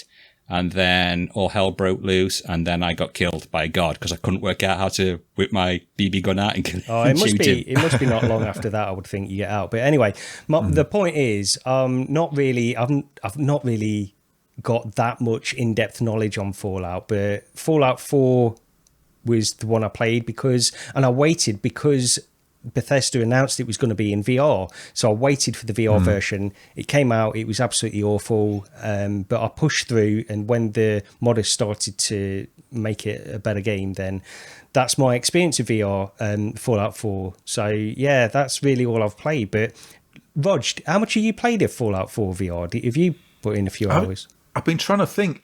It must be somewhere from 10 to 20 hours, maybe. Yeah. I'm not entirely sure. I think I did get some power armor or something like that, the big suit to stomp around in. But that, I honestly can't remember. I know with Skyrim it was something like 50 or 60 hours, but I didn't play as much as Fallout as that. It was always where it ran okay at the time on my machine I had back then, but it wasn't quite, I wanted a little bit more out of it. I wanted it to perform better. I've never been back to it. I think this is a point as well. So it's like, you think back when that was released, I was on a 1080 Ti, I think. I might have even been on the 1070 back then. I don't even know, but I think it was the 1080 Ti. And I played that when it first came out, and I thought the performance is not good enough. And I go into it now, and I still think the performance is not where I want it to be. I can adjust settings and get it to run okay. But the reason is because that original one, I keep forgetting, it's like I'm playing that original one on an HTC Vive, which has got a resolution about a third of what I'm playing on now. And that's probably a lot of what it comes down to. But It's easy to forget that, isn't it? Yeah. It's very easy to forget that, because I was thinking, well, I used to play this on, because like you, Gary, I think I were either on a 980 or maybe a 1080 Ti. I think it was a 980 at the time, and it wasn't bad. And if you actually if you put it on teleport instead of smooth locomotion, you couldn't really tell. Because it was smoothing the head tracking out when you were turning around, but on smooth locomotion you could tell it wasn't quite there. But yeah, it's like you say, it's so easy to forget that the resolution wasn't anywhere near what we're using now. Yeah, we're in a constant battle. I had to drop mine down. I dropped mine down. I dropped my 3060 down. I dropped it down to, I think, 80% Steam res, and I had ASW on, and I dropped it to 72 frames, turned the anti-aliasing off and all the other goodies and stuff like that. And I was just about getting around about 70 to 72. Oh, that's not bad, though. That's with link cable as well, so I could sort of run it like that. I couldn't record it at the same time. Well, I tried to record it, but my microphone stopped working, but yeah, that was good fun. But that's the thing, you're running it. I think that's as far as I've got, is out the vault. You speak to that, no, spoiler alert, you speak to that robot dude, and that's as far as I've ever played Fallout 4. Yeah. I mean, it is a good game. I think a lot of people say when it first came out, I watched a lot of reviews when it first came out because I was excited for the VR portion of it. And a lot of people said that it's sort of, it just isn't as good as Fallout 3. The story and all these other things are not quite as good as Fallout 3. And a lot of people were disappointed about it, at least in hindsight, compared to Fallout 3. But the fact is, this is the one we get in VR, and I still think it's a great VR game overall. I mean, depth-wise and things like that, it's really good. Yeah. From what the bit I played, the character models, textures look really good, scale. Yeah, I mean, I thought it was quite good in VR. It's nice to experience that, to feel like you're actually in the houses and stuff like that. So I felt like I was actually part of the Fallout TV show while I was being in it. Yeah, it's definitely got me wanting to play it again anyway. Yeah, maybe. I don't know. Maybe. We've got to mention our obligatory Walkabout Mini Golf segment, haven't we? You know, there's a new course out next week. Because I was asking about this the other week. I was saying, aren't we overdue for one? It seems, I don't know. It just seems a long time since we've had a new course. I was kind of right, because usually I'm pretty decent at guessing what they are, and they put like a teaser little clip out on Twitter where it was like showing a map of the world. So I said to Rog, oh, perhaps it's somewhere in the world. And I wasn't wrong, because it's Venice, right? Yeah. So it's out on the 25th. It's a Venice course. And I think I said to you, Lee, I'm wondering if they're going to be doing when you play the Around the World in 80 Days course, it isn't, is it? It's in Paris. It's in the Eiffel Tower. But there's 4 posters on the wall. And I think Venice is one of them. I'm trying to remember this off the top of my head. So it's London one, maybe? I can't remember. Was Egypt one? Because if Egypt was one, they've already done an Egypt course, haven't they? So there might be some subliminal hints there for us as to what maps they may be bringing out in the future. Yeah, but maybe this will be sort of like a carry-on of the sort of the Around the World in 80 Days sort of theme, where we'll actually get to go around the world instead of staying in the Eiffel Tower. But yeah, so that's next week anyway. I'm not sure about any other upcoming stuff, apart from that, say there's that golf game I'm looking forward to next month. Did you see? This is a bizarre one. It's like nobody does one and then 2 come along at once. It's like these super hot games what are coming out. Well, there's Is it Cold VR and Super Cold? Yeah, there's one of them. What basically looks like it's super hot but in reverse. Yeah. So it's like when you're moving, it slows down, but if you stand still, then it's surely got to make it like really fast paced. You would think, because you can't take a break. You can't, because otherwise, presumably, as soon as you stop, there you're going to get shot. So you got to keep moving and keep doing stuff. But it'd be interesting to see how it plays. Well, I mean, it blatantly looks. I mean, I hate to say a rip-off, but I mean, come on, it is so blatant. The visual style. I think they're just leaning into that, though, aren't they? It's just like, this is a rip-off. Deal with it. I think that's sort of their attitude. Yeah. Because I think there was Super Cold and Cold VR. There's 2 different ones. The other one had more normal looking graphics, sort of more, say, realistic sort of graphics. And that seems to play like the original Super Hot did. So it's like, as long as you're not moving, then nothing else does either. So, but yeah, a bit strange how sort of like there's 2 coming along at once after all this time. Yeah, it must, Anybody got anything else? We were sort of a bit... we always end up saying, we're going to go, nothing to talk about, and then we end up talking for 2 hours, but I'm not sure if there's anything else to talk about, is there? Well, I've got a few things. I mean, you did the Pimax stuff, right? They're bringing 3 more headsets out, is that right? Oh, do you know what, grief. Lee? You're absolutely right, and I've got that listed on my post-it in front of me, and I've just completely missed it. You still missed it. Okay, let's got a video out, guys, if you want to go and watch that. But yeah, I want to say I was surprised, but no, I'm not. Do you know what I mean? Yeah. Do you know what? I was looking at that and thinking, if only that, because there's sort of 3 models, isn't there? There's like the base model, which is basically an it's LCD. Then you've got the one what's like a couple of $100 more, and that brings in local dimming. Yeah, although breaking news, I think they've reduced that down to just $100 more. Sebastian published a video just before we went live to say that it looks like that's now only $100 more. Don't say that. Don't say that, because you know what my follow-up comment was going to be? Because there's one at the sort of like 1,800 and $2,000 range. with micro OLED and what that the singing all dancing, that's got the eye tracking in, because the lower end ones haven't got eye tracking in. What I was going to say was like, at sort of $699, if they'd managed to hit that with local dimming, I'd be sat here sort of biting my fingernails thinking, because I know Brad went on about the sort of local dimming thing and saying he didn't like it because you can see the blur in whatever. I used your crystal and I couldn't tell that there was any sort of bloom from the local, the local dimming or anything. But for me, I wear glasses during the day, and even with like anti-reflective coating on and stuff, normally I won't see anything odd. But if I sit here and just look around the room, I can see artifacts of where the light's hitting my lenses. Yeah. It's just that I've worn glasses now for so long, I totally filter that out.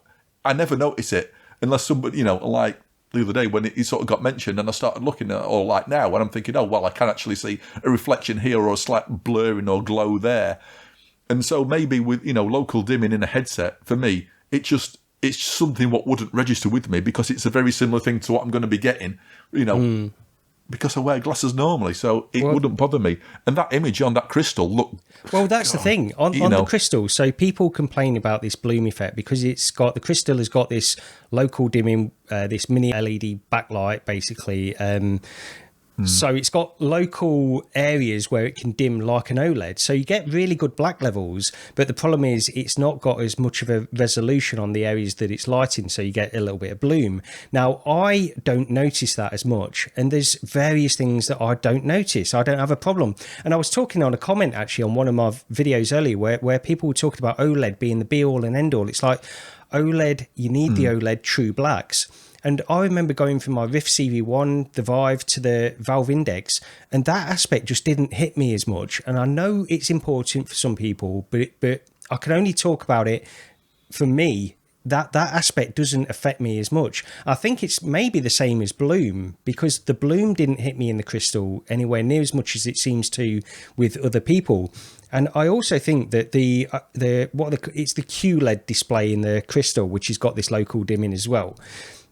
I think that is actually good enough to give me black levels, which are really, really good, and close enough to OLED to be to me, insignificant. But maybe I need to try an OLED again. I've got the PSVR 2, so it's not like I'm that far apart from trying an OLED or anything, but. Yeah, it doesn't make that much of a difference to me. It does for some others. I'm happy with the Quest 3. You know where I'm like with OLEDs. I'm the big OLED fan from the original Quest, and go to the Quest 2, which sucked. I was like, I don't know if I'll be able to cope with the grey levels of the black, if people don't know.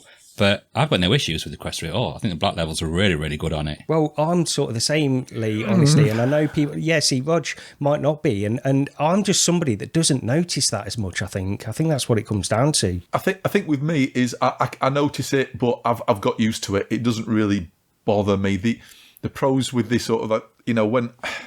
Because I went from a CV1 to the Rift S and then the Quest 2 and everything. And I can remember the first time I used the Rift S, it was a bit of a shock. Yeah. Because I was playing Skyrim at the time, and you sort of like go down a dungeon, you think, and it was like, oh, good grief, this is awful. I think that one might have been a particularly bad one, though, the Rift S, for some. I think in terms of black levels, maybe. Yeah. But yeah. Oh, over time, though, it's something I got used to because the benefits, what it brought, outweighed that for me. So it's like, on balance, it's like, I can live with that as long as I've got two other things what are better that outweighs this one disadvantage, and I'll live with it. But I can see it. I've only tried your crystal, Gary, and so what, half an hour maybe, whatever it was. But Aircar, which has got very sort of like dark areas in it, and for me that just looked great. Or actually, Red Matter 2 as well. Tried that time. And I came back here and tried Red Matter 2 on my PSVR 2, and I still thought, well, actually, it sort of holds up really well. The PSVR 2 held up really well to the crystal version, but at no time did I think, oh, the black levels are better on my PSVR 2 OLED than they were on the crystal. That was never a comparison, because the crystal was good. It was good enough to the point that if you'd have told me that was an OLED in there, I would have believed you. I feel the same as that. I mean, I don't think it looks bad at all, that display in the crystal in terms of black levels. I don't. But with the light, the only thing, so I mean, I'd say go for the local dimming version. Now, if it's only $100 more, is they're putting it? If that is true, I've not watched Sebastian's video, so maybe I'm just taking the headline there. I don't know, but the only thing missing from that light version is the eye tracking and the eye tracking. That makes a big difference. Well, for me it does. On my 3080, it makes a big difference to what I can play and what I can get good frame rates out of. Which is it's a shame, but you can understand. I mean, I can understand they want to get the price down as low as possible. But then again, if the PSVR 2 does have PC compatibility in the way we want it to, and if people want OLEDs and if people want eye tracking with DFR, that's another piece of competition that they need to look into as well. This it's a good point. It's something I keep forgetting about as well. It's like if they do get it working properly. I've seen a clip of it working today on Twitter, but only the headset. So when I got the headset in the hand, so they're like holding the headset out in front of them and showing you the monitor, and it was moving the headset left and right, and it was moving left and right on the monitors. So they have got that connection working, but they didn't show the controllers, obviously, so I don't know whether they've got them. I just want the official. It's the official support I want to know about. Yeah. That was the IVRY one, the Ivory one, I think. Yeah. It's the entire thing is like, how is this connection going to work? Do we need an adapter, and how much are they going to charge if they charge for the adapter? Because I was playing Akka the other day, and it was like, I didn't feel like, I felt like playing something else. So I went actually into Gran Turismo, which is something I haven't done in a long time. And I played one of the rally race mode levels on it, which I'd not done, I think the very last one.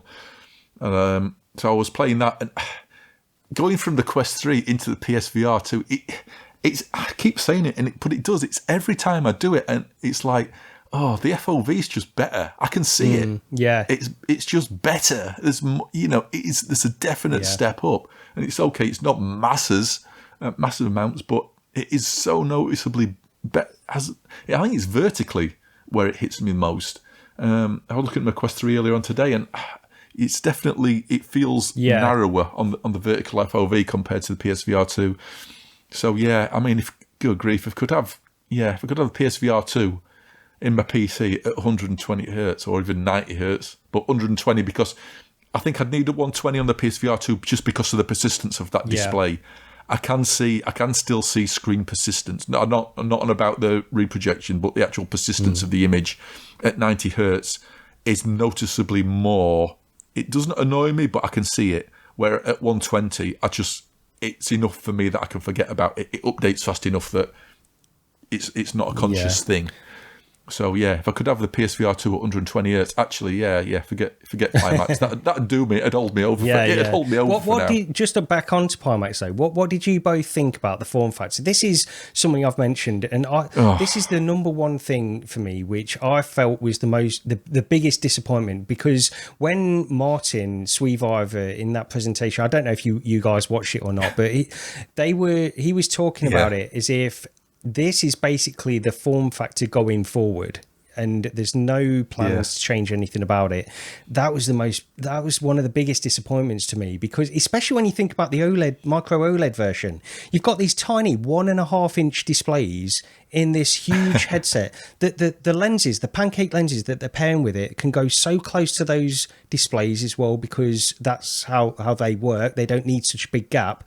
You just think there's so much wasted space in there. It's like the lack of efficiency that rubs me the wrong way when it's I'd like to know has anyone turned one down yet? And, to see what's actually inside and how much space isn't there. And because I'm just worried, or whether it's just an aesthetic thing, as this is our look, so you can tell it's our headset. But I don't think that matters. People don't care how it looks. They want it smaller. And if they can make it smaller and they're not doing that because they want to keep that shape and design, then they're not doing themselves any favours there.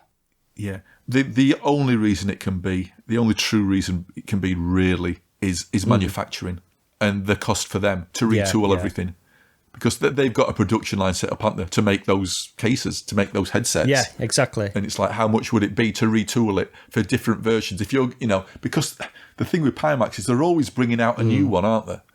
So maybe it'll be like, well, in the next version, we're going to use some screens where they're going to be bigger, and we need bigger lenses, or we need to be able to fit it all in. And if they've got a big, shark head, hammer head headset already there, then everything can fit inside it and they don't have to retool anything. That's what I think as well, yeah. That's what my gut instinct is telling me. But as well, one of the reasons that they mentioned in that presentation, and this is the one thing that sort of makes sense, is they want to make... So they've got this one shell, basically, and like you say, Rog, they can then adapt that shell for different things. They've got enough space to do whatever they want inside it. And it's also a modular headset. Sorry, the high-end version, you've got this modular... it's this optical engine, so you can swap out the QLED displays, put in micro OLED displays with the lenses and all in one unit. And you can understand, they've got to keep that form factor to maybe make that kind of thing possible. But even so, it's a bad look. And I think the same as well. I've criticised... I think the PSVR 2, it's a big form factor for 2024. It's a console peripheral. I think you can sort of get away with it in that kind of context a little bit more. The problem with Pimax is they're aiming for this really high-end PC space, and I just think it starts to look a little bit antiquated after a certain point. But then again, you look at the VR1, you've got the Somnium Space VR1, one of their main competitors. And to me, from the spec sheet and what I've tried with the Crystal, the Crystal Super is probably going to blow that away. And the Somnium VR1 is a big form factor as well. It's not as wide, but it sticks out from the face a long way. Yeah.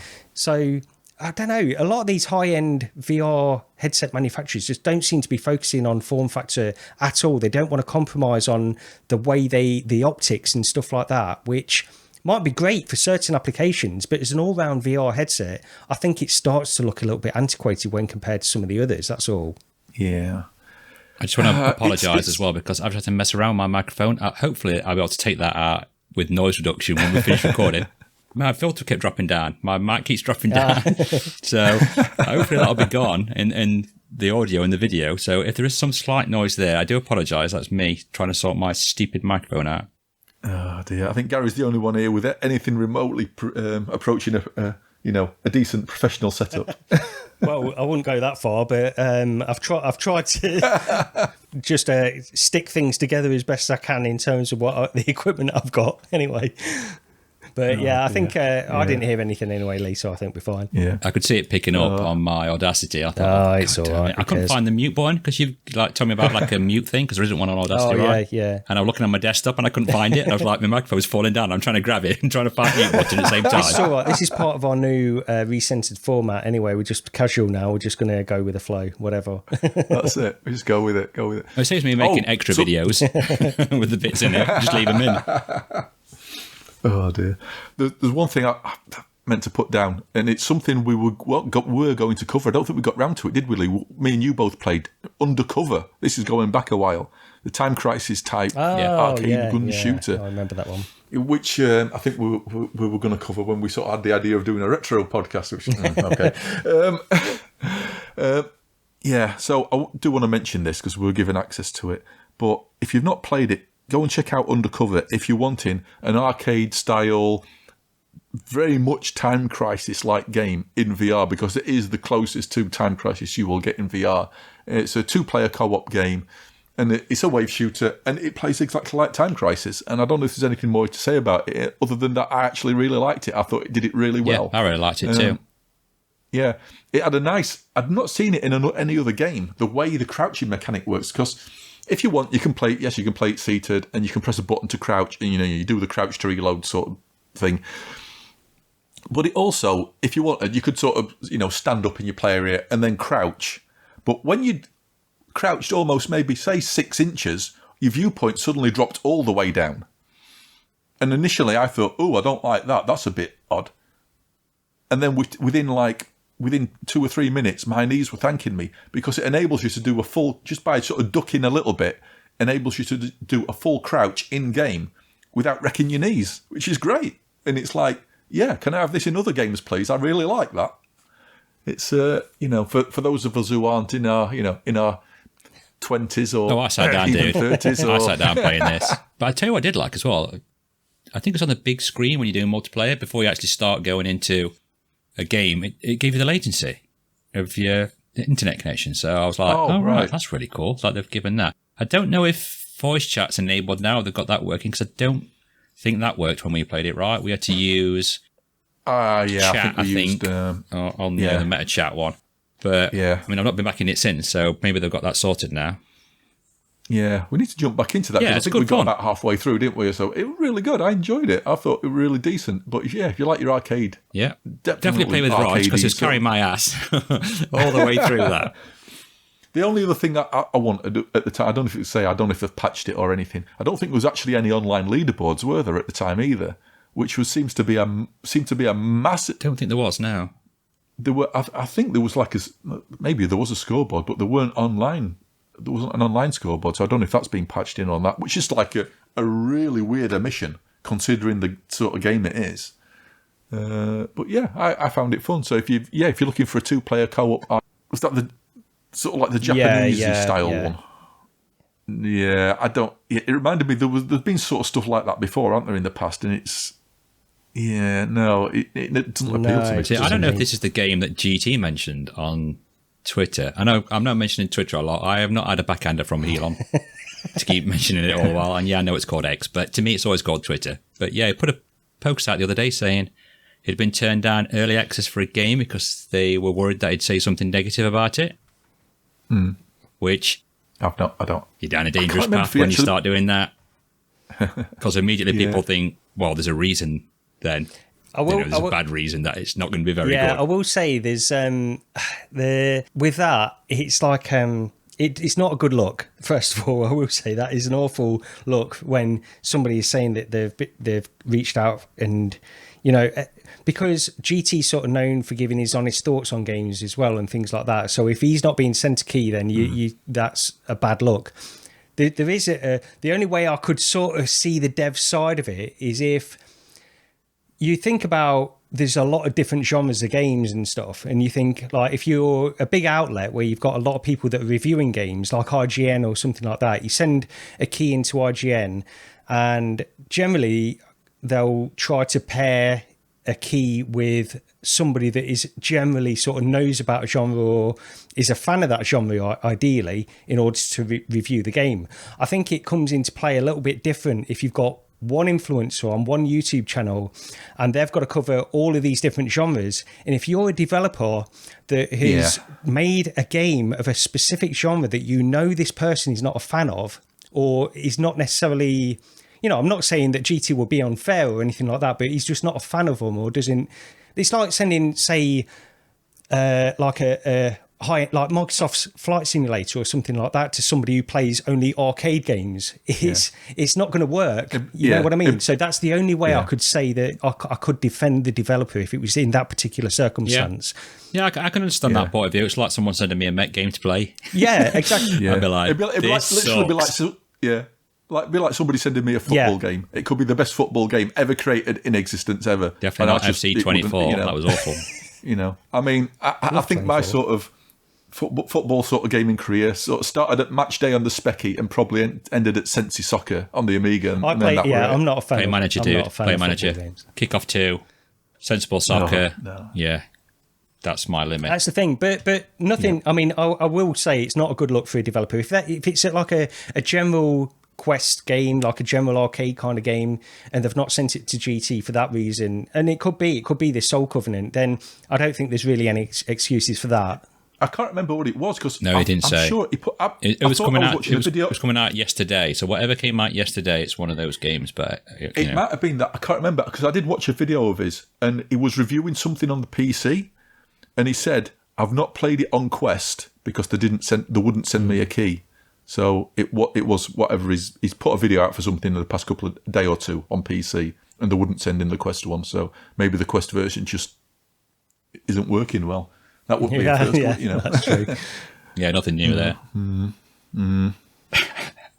Oh dear. That's anything else? I mean, we've got Quest 2 stuff down. The accessories are 50% off. Have you guys got this dock up or what? Is it just me? No, I did have it up briefly earlier and I've closed it again. Yeah. I mean, I've not really looked at it, but, like the Quest 2 prices, but I don't know what they are. But 50% off if you need some accessories for your Quest 2. But, Oh, right, yeah, so I was looking at my own offline copy of it, you see. I didn't realise I've updated it, I've been putting stuff down. Oh, dear. I mean, I suppose it's a good thing.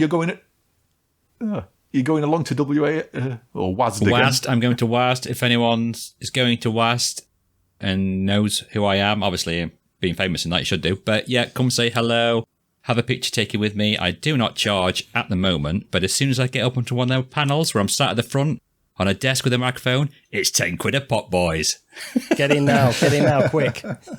So yeah, I'm going to WASD next week. I think going down with Dr. Oculus and PD. What day is it? What day are you going down next week?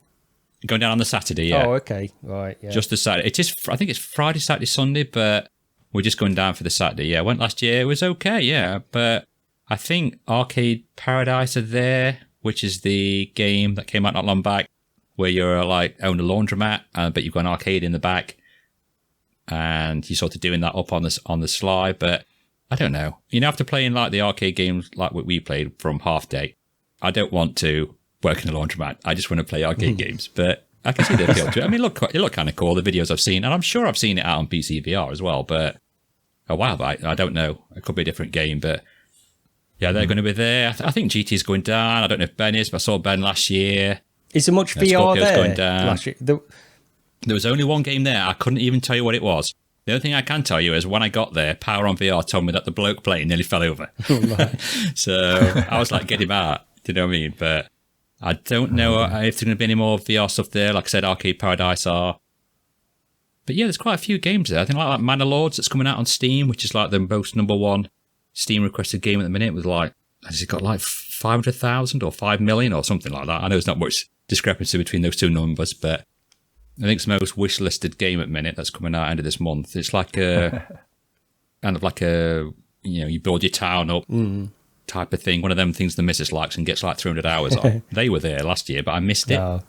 I didn't notice they were there. I think PlayStation were there showing PSVR 2, but I know it's got big. I think it's like twinned with something. It might be to do with, I could be wrong, IGN or something else like that is in another part of the building where it is, Truman Brewery.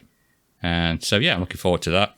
Going down, got my creator pass. Amazingly, I don't know how much to wangle one of those, but there you go. I don't know if we can talk to you anymore, Lee. You're way above us now with that creator pass. Bloody hell. Yeah. What are you doing to us? It was great fun though last year. I think more, seeing everybody there, because all I do really is to go there and talk and chat and speak to them and have a go on a few games. But yeah, if you're in the area, I'm not sure the ticket prices, if it's like £15-17 something like that to get in. But whereabouts is it again? But yeah, well, it's called Truman Brewery. I think it's Truman Brewery, which is, if anyone knows, I think it's Spitalfields Market or anywhere like that in London. I think or Spitfields Market. It's literally right opposite there. I think that's quite a famous market for those folks that know down there. Do you catch the train down, or do you park? Is there parking there as well?